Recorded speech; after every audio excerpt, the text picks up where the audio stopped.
rien lâcher, parce que tous ces Français qui sont loin et qui ne peuvent pas se déplacer à chaque fois, ils comptent sur vous. Ils comptent sur vous pour les représenter. Donc il faut y aller 2 fois plus fort. Exactement. Et Vous n'êtes pas un, vous êtes chaud. il faut convaincre éternellement ses voisins, ses collègues, sa famille de venir à la manif pour tous. Toujours plus nombreux. Toujours plus nombreux. C'est votre enfant, c'est votre amour, c'est votre détermination qui seront que vous gagnerez ce combat. Parce que vous allez vous faire entendre, Paris. Faites du bruit. Allez-y. Allez-y, lâchez tout. Ah non, ne lâchez rien. Non, sifflez. Les grands-parents. Quand vous voulez là. Quand vous voulez là. Paris, sortez les Paris. Les Paris, ça va être pacifique de la résistance.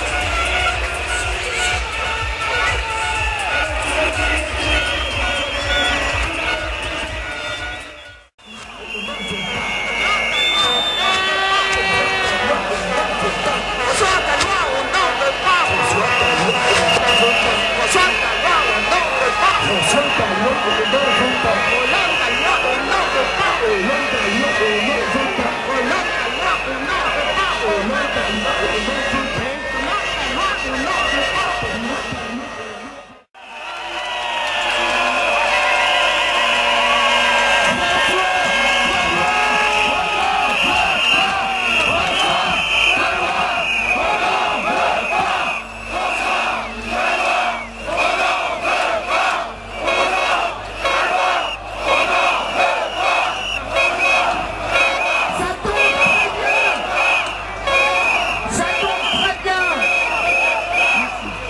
Ça tombe très bien car nous avons avec nous sur ce camion, notre camion de l'amour et du mariage homme-femme, ceux qui ont combattu ce projet de loi jusqu'à aujourd'hui. Hervé Mariton,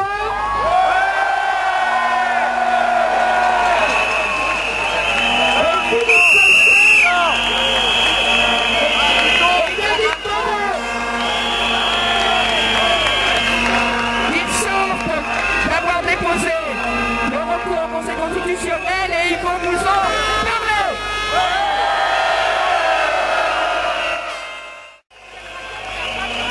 Nous avons, avec nos collègues ici, Philippe Cochet et Yannick Moreau, déposé un recours devant le Conseil constitutionnel tout à l'heure.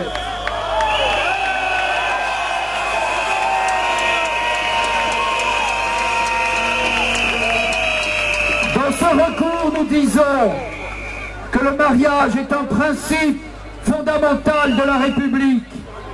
Dans ce recours, nous disons que l'égalité des enfants, la clarté de la filiation sont des forces avec lesquelles on ne doit pas jouer. Nous disons dans ce recours que la loi n'est pas cohérente, que le gouvernement, la majorité n'arrive pas même à en écrire les conséquences. Nous disons dans ce recours qu'il est indigne de demander à une personne, pour être protégée par la loi dans son contrat de travail, de faire état de son orientation sexuelle. Le coming out obligatoire, ça n'est pas notre vision du monde, ça n'est pas notre vision de l'égalité et de la dignité des personnes. Ce recours au Conseil constitutionnel, nous ne savons pas comment il aboutira. Nous respectons la délibération du Conseil constitutionnel. Nous pensons que nos principes, les principes de la République, l'égalité des droits, la filiation, la dignité des enfants, le respect de l'intimité des salariés sont des principes solides qui devraient ébranler la loi Taubira. Mais nous ne savons pas. Alors peut-être le Conseil nous donnera raison, peut-être il nous donnera raison en partie, peut-être il ne nous donnera pas raison. Mais en tout cas,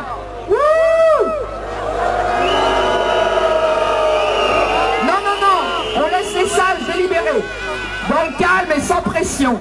Mais en tout cas, et nous l'avons dit encore tout au long de la journée, Je l'ai dit tout à l'heure en partant la parole de nos collègues. Notre conviction n'est pas à géométrie variable.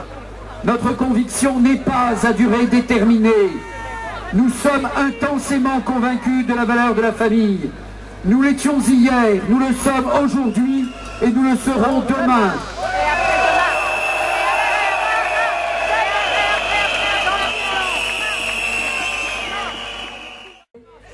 Que la loi soit retirée par référendum. De toute façon, vous voulez qu'elle soit retirée? Bon, bah laissez-nous faire, écoutez-nous dans le calme et le pacifisme. Ça a marché jusqu'à aujourd'hui. Aujourd'hui, une nouvelle période s'ouvre. Nous attendons la décision du Conseil constitutionnel. Et après, ça sera au président de décider de vous laisser la parole et le choix final.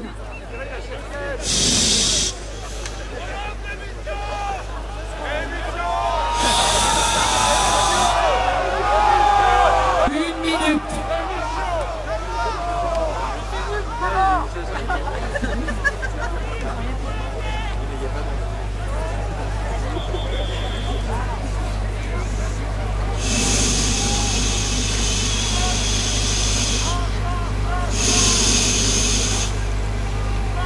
Un vrai silence. Nous nous retrouverons très rapidement dès le 5 mai. Et avant, vous ferez circuler cette veille au mur de la paix avec les merveilleuses et les jeunes veilleurs qui dans toute la France se répandent pour la défense du mariage homme-femme et l'égalité de naissance pour les enfants. Merci. Merci.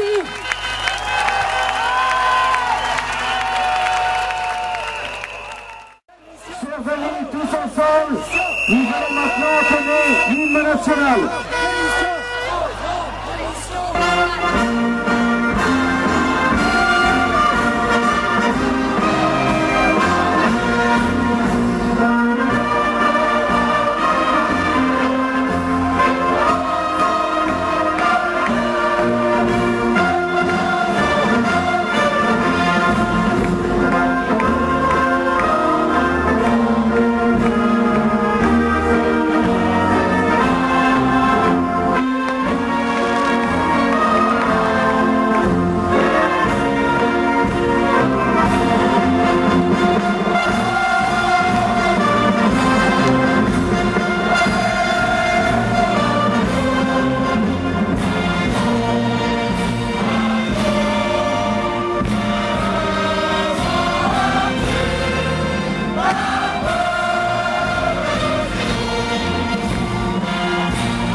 Je vous invite maintenant à entonner l'hymne de la manif pour tous.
soirée.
Les personnes qui ne m'entendent pas peuvent lever la main, s'il vous plaît.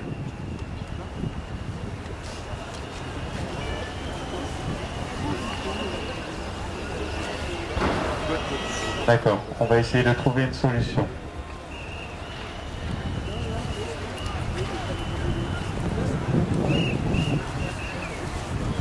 Est-ce que toutes les personnes qui n'ont jamais fait de veillée peuvent lever la main, s'il vous plaît?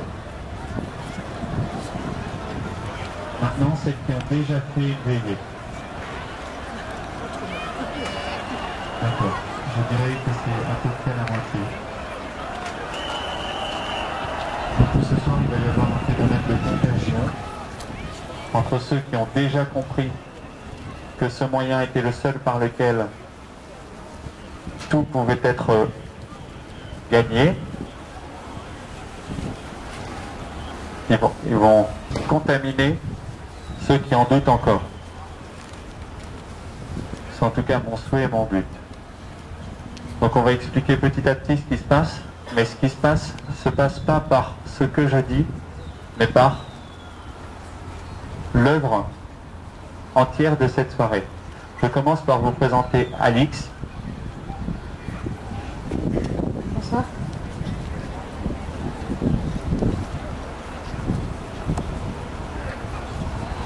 Avec qui on essaye de faire vivre ces veillées depuis 6 fois. C'est le 7e. C'est le 7e. Donc c'est 7 événements qui se suivent et qui ne se ressemblent pas. Ils sont chacun uniques.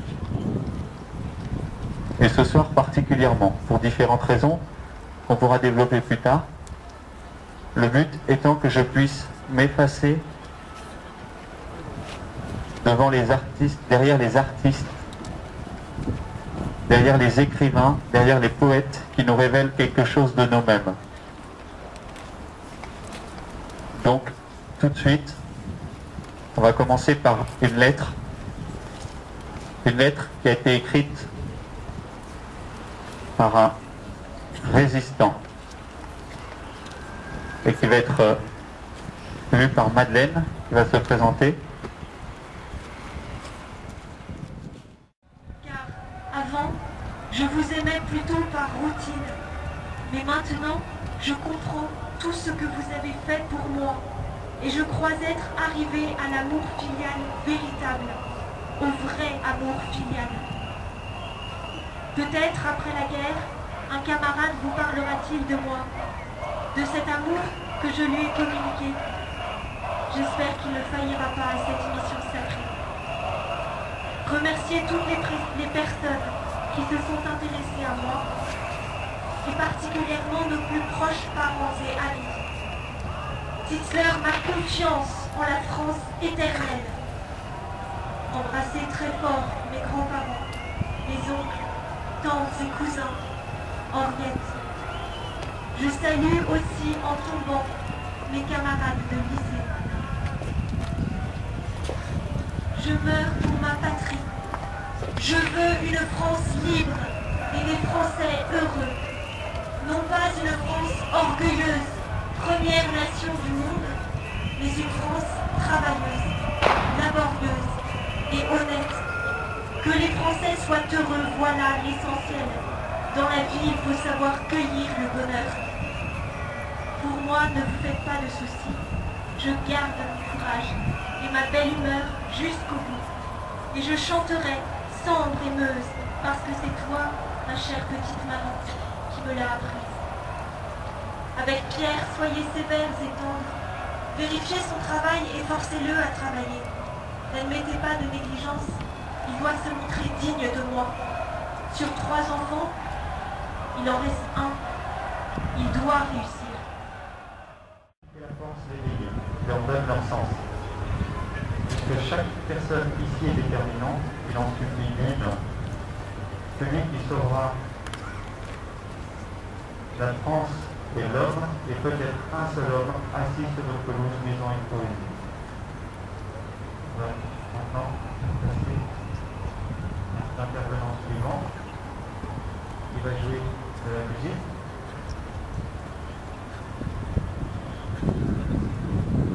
Cette fois, la musique est maintenant Dostoïevski qui dit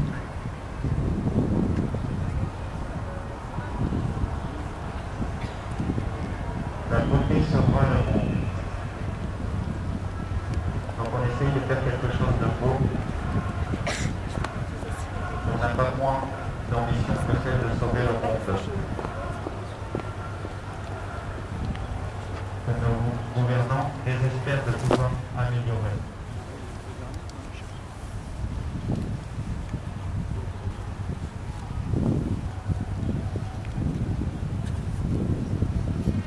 Alors c'est une chorale finalement. C'est une très belle proposition que nous avons faite. Vous pouvez venir. Spontané, c'est arrivé, on m'a contacté. On m'a dit on a un groupe de personnes. Je vous encourage pour améliorer la qualité de nos veillées à faire ce qu'ils font. Donc à nous contacter, à nous dire voilà, j'ai cette idée, cette initiative. Et Alix me dit voilà, il y a ça, moi je trouve que c'est bien, moi aussi, on y va. Comme ça, à travers toutes ces œuvres, on essaye vraiment. Le dernier cœur de la Passion de Saint-Jean-Baptiste.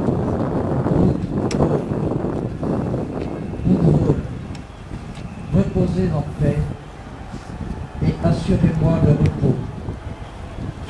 La tombe qui m'est destinée ouvre les portes du ciel et n'apporte plus de détresse. Dans la folie qui s'installe ou qui croit s'imposer, nous possédons une force façonnée par des générations d'hommes et de femmes, une grande force, une belle force, une force irrésistible et éternelle, la beauté. La poésie, la peinture, le théâtre, la musique en sont les flambeaux lumineux. Cette force qui nous habite, nous allons vous la chanter. Route vôtre, reposez en paix, l'espérance nous attend.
chante le chant de l'espérance.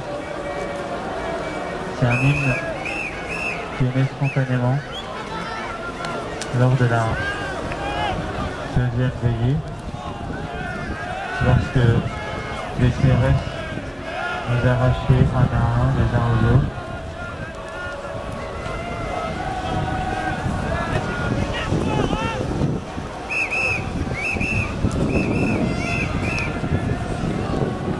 Que les personnes qui ont commencé à chanter ce chant